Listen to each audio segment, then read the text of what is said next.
Iran യുദ്ധം അവസാനിച്ചു എന്ന് പറയുന്നുണ്ടോ? ഉള്ളത് തന്നെയാണോ? ഉള്ളതാണ് എന്ന് നമുക്ക് വിശ്വസിക്കേണ്ടി വരുന്ന ഒരു ഘട്ടത്തിലാണുള്ളത്. കാരണം ട്രംപ് പറയുകയാണ് ഇറാൻ യുദ്ധം അവസാനിപ്പിച്ചു എന്ന്. അവസാനിപ്പിച്ചതായിട്ട് പറയുന്നതിന് കാരണം ചിലതുണ്ട്. അതിന് ചില പിന്നിൽ കുറച്ച് കാര്യങ്ങൾ കൂടിയുണ്ട്. എന്തായാലും യുദ്ധം അവസാനിപ്പിച്ചു, സൈനിക നടപടി നിർത്തിവെച്ചിരിക്കുന്നു. എന്തായാലും വെടിനിർത്തൽ തുടരുന്ന അവസ്ഥയിലാണ് പറയുന്നത്. യുദ്ധം തുടങ്ങി അടിച്ചു തീർക്കാമെന്ന് വിചാരിച്ചു. ഇസ്രായേലും അമേരിക്കയും കൂടെ ചേർന്ന് ഇറാനെ തീർക്കാമെന്ന് വിചാരിച്ചാണ് തുടങ്ങിയത്. ആ തുടങ്ങിയ യുദ്ധത്തിന് എന്താണ് സംഭവിച്ചതെന്ന് പറഞ്ഞു കഴിഞ്ഞാൽ ഒരു ഘട്ടം കഴിഞ്ഞപ്പോൾ ഇവരുടെ കൈവിട്ടുപോയി. അനന്തമായി നീണ്ടുപോകുന്നു. ഈ പറയുന്ന ഉക്രൈൻ റഷ്യ യുദ്ധം പോലെ ഒരിക്കലും അവസാനിക്കാത്ത ഒരു യുദ്ധമായിട്ട് നീണ്ടുപോകും എന്നുള്ള ഭയം ട്രംപിനുണ്ടായപ്പോൾ എന്ത് പറ്റിയെന്ന് പറഞ്ഞു കഴിഞ്ഞാൽ വെടിനിർത്തലിലേക്ക് പോയി. ഈ പറയുന്ന ഇല്ലെങ്കിൽ യുദ്ധ നടപടികൾ നിർത്തിവെക്കുന്ന ഒരു സാഹചര്യത്തിലേക്ക് കാര്യങ്ങൾ മാറി എന്നുള്ളതാണ്. അതായത് ഇറാൻ വിട്ടുകൊടുത്തിട്ടില്ല. ഇറാൻ പോരാടിക്കൊണ്ടേയിരിക്കുകയാണ്. അതായത് നമുക്ക് ഏരിയൽ വാറിൻ്റെ ഒരു ലിമിറ്റേഷൻ കൂടിയുണ്ട്. അതായത് ഈ യുദ്ധം ഒരുപാട് വെളിപ്പെടുത്തലുകൾ കൂടി തരുന്നുണ്ട് എന്നുള്ളതാണ്.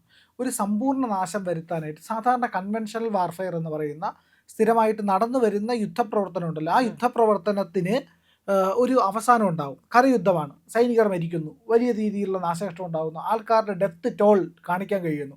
ഇതാ 10,000 സൈനികർ അവരുടെ ഭാഗത്തു നിന്ന് തോറ്റിരിക്കുന്നു അല്ലെങ്കിൽ മരിച്ചിരിക്കുന്നു എന്ന് നമ്മൾ പറയാറുണ്ട്. ബംഗ്ലാദേശ് യുദ്ധത്തിനകത്ത് ഏതാണ്ട് 90,000-ലേറെ സൈനികരാണ് കീഴടങ്ങിയത്. അത്രയും വലിയ സൈന്യം കീഴടങ്ങിയ ഇന്ത്യയുടെ മുമ്പിൽ അവർ കീഴടങ്ങിയതായി ഒപ്പിട്ട് കൊടുക്കുന്നു. ഇതൊക്കെയാണ്, വേറെ മാർഗ്ഗമില്ല, ആൾക്കാരെല്ലാം ചത്തുപോകും. അതുകൊണ്ട് അതാണ് കൺവെൻഷണൽ വാർഫെയർ, നമുക്കറിയാവുന്ന യുദ്ധം. ആ യുദ്ധത്തിലാണെങ്കിൽ ശരി, യുദ്ധം ജയിച്ചതായിട്ട് പരാജയപ്പെട്ടതായിട്ടും കൃത്യമായിട്ട് ഒരു ധാരണയിലെത്താൻ പറ്റില്ല, ഈ തീരുമാനത്തിലെത്താൻ പറ്റും. തീരുമാനമാണല്ലോ, ഈ അനിശ്ചിതത്വം ഉണ്ടാവില്ല എന്നുള്ളത്. പക്ഷേ ഇവിടെ ഒരു അനിശ്ചിതത്വം ഉണ്ട്. എന്താ അനിശ്ചിതത്വം എന്ന് പറഞ്ഞു കഴിഞ്ഞാൽ ഇന്ത്യയും പാകിസ്ഥാനും തമ്മിൽ എന്താണ് ഉണ്ടായത്? ഓപ്പറേഷൻ സിന്ദൂർ ഉണ്ടായി.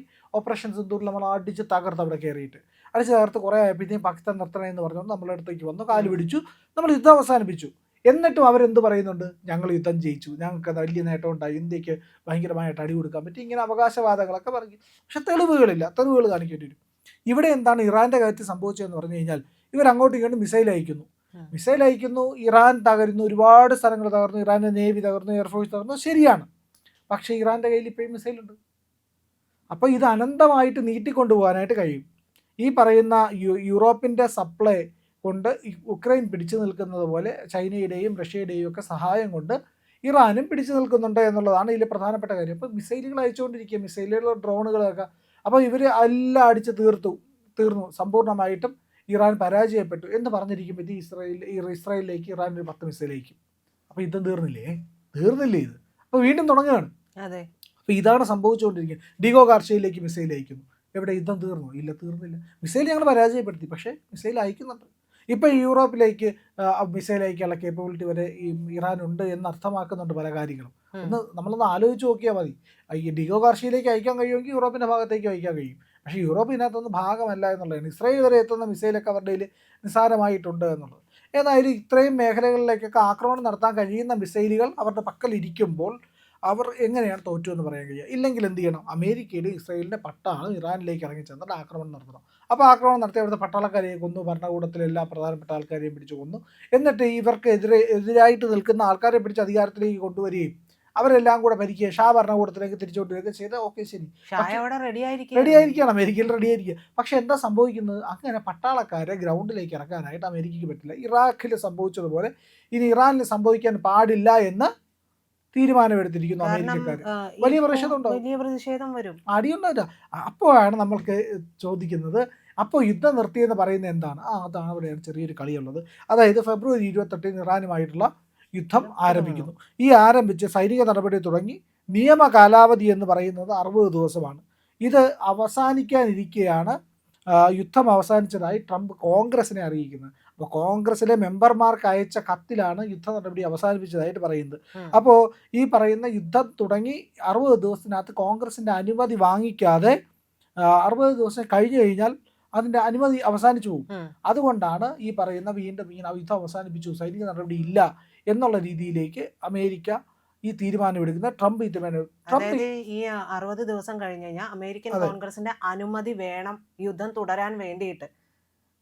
അത് കഴിഞ്ഞ് പിന്നീട് അവർ പറയുന്നത് ഒരു 90 ദിവസം വരെ എടുക്കാമെന്ന് പറയുന്നുണ്ട്. അതായത് 90 ദിവസം എന്ന് പറയുന്നത് പട്ടാളത്തെ പിൻവലിക്കാൻ വേണ്ടി കൂടിയുള്ളതാണ്. പക്ഷെ അങ്ങനെ നീട്ടിക്കൊണ്ടുപോകാൻ ട്രംപിന് പറ്റില്ല. ഇത് മാത്രവുമല്ല, ട്രംപ് ഒരു ഊരാക്കുടിക്ക് തലയിട്ടതാണ്. ഊരാക്കുടിക്ക് തലയിട്ടിട്ട് നമ്മുടെ നാട്ടിലൊക്കെ ചില പട്ടി നിന്ന് ചില ഈ പ്ലാസ്റ്റിക് കുടത്തിലൊക്കെ ഡപ്പിൽ കുടത്തിലും ഒക്കെ കൊണ്ടുവന്ന് തലയിടുമല്ലോ, അതുപോലെയാണ് ഈ ട്രംപ് ചെന്ന് തലയിട്ടത്. ഹോർമൂസ് പുലിവാല് പിടിച്ച പുലിപ്പുറത്ത് കയറി എന്ന് പറയുമല്ലോ, നമ്മൾ ചില ചൊല്ലുണ്ടല്ലോ പുലിപ്പുറത്ത് കയറിയത്. പുലിപ്പുറത്ത് കയറി കഴിഞ്ഞാൽ പിന്നെ ഇറങ്ങാൻ പറ്റില്ല, പുലി തിന്നും. അതാണ് അവസ്ഥ. ട്രംപ് പെട്ടുപോയി. ഈ ഊരാക്കുടുക്കിന്ന് എങ്ങനെ ഊരും? ട്രംപ് തലയിട്ട ഊരാക്കുടുക്കാണ് ഹോർമുസ് എന്ന് പറയുന്നത്. അത് ഇന്ന് ഊരാൻ പറ്റുന്നില്ല തല. എങ്ങനെ ഇപ്പോൾ ആര് പോയാലും ഇറാൻ അടിക്കുമെന്ന് പറഞ്ഞുകൊണ്ട് നിൽക്കുക. ഇറാൻ അടിയൊക്കെ കൊണ്ട് തലയൊക്കെ പെരുത്ത് കണ്ണും കണ്ടുകൂടെ ശിവനെ ഇത് ഏത് ജില്ല എന്ന് ചോദിച്ചുകൊണ്ട് നിൽക്കുമ്പോഴത്തേക്കുമാണ് ഒരു കപ്പൽ പോകുന്നത്. ആ ഏതോ ഒരുത്തം പോകുന്നത് അടിച്ചു. അത് ഇന്ത്യയുടെ ആയിരുന്നു, മറ്റു രാജ്യങ്ങളുടെ ആയിരുന്നു. മാരകമായ വരിക്കുണ്ടായില്ല, അതുകൊണ്ട് ഇന്ത്യ കയറി തിരിച്ചടിച്ചില്ല, അത്രയേ ഉള്ളൂ. ഈ പക്ഷേ പറയുന്ന രാജ്യങ്ങളെല്ലാം അവിടെ തിരിഞ്ഞു വരും, അമേരിക്കക്ക് നേരെ വരുന്ന ഒരു അവസ്ഥയുണ്ട്.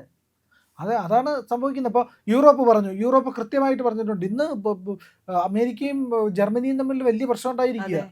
അവർ തമ്മിൽ അടിയിലേക്ക് അല്ലെ അടിയിലേക്കല്ല, ഒരു പ്രശ്നം ഉണ്ടാകുന്നില്ല എന്ന് പറഞ്ഞു കഴിഞ്ഞാൽ സംഘർഷം ഉണ്ടാകുന്നില്ല എന്ന് പറഞ്ഞിട്ട് ബന്ധം തകർന്നുകൊണ്ടിരിക്കുക. അമേരിക്കയുടെ സർവ്വബന്ധങ്ങളും സകല ലോകത്തിലുമുള്ള ബന്ധങ്ങൾ തകർന്നുകൊണ്ടിരിക്കുക. ചെറിയ രാജ്യങ്ങൾ പോലും പറയണം അപ്പോൾ തരത്തിനകത്ത് കളിയിടാന്ന് പറയുന്ന അവസ്ഥയിലേക്ക് കാര്യങ്ങൾ മാറി. അപ്പോൾ അമേരിക്കയ്ക്ക് ഇപ്പോൾ ഈ ഹോർമോസിൽ നിന്നും തലയൂറണമെങ്കിൽ ഇതൊക്കെ ഈ പറയുന്ന ചെപ്പടി വിദ്യകൾ എന്തെങ്കിലും കാണിച്ചേ പറ്റൂ എന്നുള്ള ഒരു ഗതികേടിൽ വന്നു നിൽക്കുന്നു ട്രംപ്. അമേരിക്ക വന്നു നിൽക്കുന്നു, കോൺഗ്രസ് അപ്പാടെ നിൽക്കുന്നു. അമേരിക്കൻ കോൺഗ്രസിന് വേറെ നിവൃത്തിയില്ല, ഇയാൾ കൊണ്ട് പിടിച്ചുകൊണ്ട് വെച്ച കൈയാണ്, അതിൽ നിന്ന് ഊരാൻ പറ്റണ്ടേ. അപ്പോൾ ഇത് ഒരു അനിശ്ചിതത്വമാണ്. ട്രംപ് കള്ളം പറയുന്നവനാണ്, വിലയില്ലാത്തവനാണ്, ഒക്കെ ശരിയെങ്കിലും ഇതിൽ നിന്ന് എങ്ങനെ രക്ഷപ്പെടും? അതൊരു വലിയ പ്രശ്നമാണ്, അതൊരു പസിലാണ്. നമ്മൾ പറയില്ലേ ഏടാകൂടമാണ്. ആ ഏടാകൂടമാണ്, ഒരു പസിലാണ്. അതിൽ നിന്ന് വെളിയിറങ്ങാൻ പറ്റുന്നില്ല. അപ്പോൾ ഇത് ഒന്ന് ഈ ഏടാകൂടത്തിൽ നിന്ന് തല ഊരണമെങ്കിൽ ഇനിയുള്ള മാർഗം യുദ്ധം അവസാനിച്ചേ പ്രഖ്യാപിക്കുക, ഇറാൻ്റെ പാട്ടിന് പിടിക്കുകയും ഹോർമോസ് എങ്ങനെയെങ്കിലും ശാന്തമാകുമെന്ന് പ്രതീക്ഷിക്കുകയാണ്. പക്ഷെ അവിടെയും പ്രശ്നങ്ങളുണ്ട്. ട്രംപ് വീണ്ടും പറഞ്ഞിട്ടുണ്ട്, ഈ പറയുന്ന ഭ്രാന്ത് പിടിച്ച ഒരു രാജ്യത്തിൻ്റെ കയ്യിൽ എങ്ങനെയാണ് ആണവായുധം കൊടുക്കുക എന്ന് പറയുന്നുണ്ട്. വിഭ്രാന്തിയുള്ളവർ ആണവായുധം ഉണ്ടാക്കാതിരിക്കാൻ വേണ്ടിയിട്ടാണ് നടപടിയെന്നും പറയുന്നുണ്ട്. അപ്പോൾ മാനസിക വിഭ്രാന്തിയുള്ളവരാണ് ഇറാൻ എന്ന് പറഞ്ഞുകൊണ്ട് അമേരിക്ക നടത്തിക്കൊണ്ട്, ഇത് അമേരിക്കയുടെ ആവശ്യമല്ല, ഇത് ഇസ്രയേലിൻ്റെ ആവശ്യമാണ്. ഇസ്രയേലിനാണ് അവരുടെ കയ്യിൽ ആണവായുധം ഉണ്ടായിരിക്കരുത് എന്ന് പറയുന്ന ആവശ്യം വരുന്നത്. ഏതായാലും ആണവായുധമൊക്കെ ഇനി ഇറാൻ്റെ കയ്യിൽ ഉണ്ടായിരിക്കുമോ ഇല്ലെങ്കിൽ ഉണ്ടാക്കാൻ കഴിയുമോ എന്നൊന്നും നമുക്ക് അറിയില്ല. പക്ഷേ ഈ സംഘർഷം അവസാനിപ്പിച്ചില്ലെങ്കിൽ അത് ആഗോളതലത്തിൽ വലിയ പ്രശ്നങ്ങളുണ്ടാക്കും, വലിയ തോതിലുള്ള പ്രതിസന്ധി ഉണ്ടാക്കും. ഇപ്പോൾ ഉണ്ടായിരിക്കുന്ന പ്രതിസന്ധി ഒന്നും അല്ല പ്രതിസന്ധി എന്നാണ് പറയപ്പെടുന്നത്. ഒരു പരിധിവരെ ഇന്ത്യ സഹായിക്കുന്നത് കൊണ്ട് മുന്നോട്ട് പോകുന്ന യൂറോപ്പിന് ഈ മാസവും കൂടെ കഴിഞ്ഞാൽ ഏതാണ്ട് അടുത്ത മാസത്തോടു കൂടി ഇന്ത്യക്ക് ഊർജ്ജ ആവശ്യങ്ങൾ വർദ്ധിച്ചു വരികയാണ്. മൺസൂൺ ആകുന്നു, പലതരത്തിലുള്ള ഊർജ്ജ ആവശ്യങ്ങൾ വർദ്ധിക്കും. നമ്മുടെ കാർഷിക മേഖലയ്ക്ക് ഊർജ്ജം കൂടുതലായിട്ട് വേണ്ടി വരും. അങ്ങനെ ഒരുപാട് കാര്യങ്ങൾ, വൈദ്യുതിയുടെ ആവശ്യം കൂടുതലാണ്, അങ്ങനെയൊക്കെ ഉണ്ട്. കേരളം പോലുള്ള സംസ്ഥാനങ്ങൾക്കാണ് ഈ വേനൽക്കാലം ആകുമ്പോഴത്തേക്ക് എ സിയും ഫാനും ഒക്കെ പ്രവർത്തിപ്പിക്കുന്നത് കൊണ്ട് വൈദ്യുതിയുടെ ഉപയോഗം കൂടുന്നത്. ബാക്കിയുള്ള സംസ്ഥാനങ്ങൾക്കൊക്കെ ഇന്ധനത്തിൻ്റെ ആവശ്യകത കൂടുന്നത് കൃഷിയുടെ ആവശ്യകത കൂടുമ്പോഴാണ്. അത് മഴക്കാലത്തൊക്കെയാണ് കർണാടകയിലേക്ക് കൂടുതലായിട്ട് ഇന്ധന ഉപയോഗവും കൂടുന്നത്. പക്ഷേ ഏതായാലും ശരി തന്നെ, ഇതിപ്പോൾ അധികം നീണ്ടുപോകാൻ കഴിയാത്ത ഒരു അവസ്ഥയിലേക്ക് യൂറോപ്പിൻ്റെ പ്രതിസന്ധി മാറിയിരിക്കുന്നു. യൂറോപ്പിന് എത്രയും പെട്ടെന്ന് ഈ പ്രശ്നം പരിഹരിച്ചേ പറ്റുകയുള്ളൂ. അത് യൂറോപ്പിൻ്റെ മാത്രമല്ല, റഷ്യ, ഇന്ത്യയും ചൈന അടക്കമുള്ള രാജ്യങ്ങളും, എന്തിനേറെ ഓസ്ട്രേലിയക്ക് പോലും ഇത് വലിയ പ്രതിസന്ധിയാണ്. ഓസ്ട്രേലിയ അമേരിക്കയോട് ആവശ്യപ്പെട്ടിട്ടുണ്ട്, ഈ പ്രശ്നം നിങ്ങൾ എത്രയും പെട്ടെന്ന് രമ്യമായിട്ടെങ്കിലും പരിഹരിക്കണം. കാരണം ഊർജ്ജ പ്രതിസന്ധി സാധാരണ പ്രശ്നമല്ല.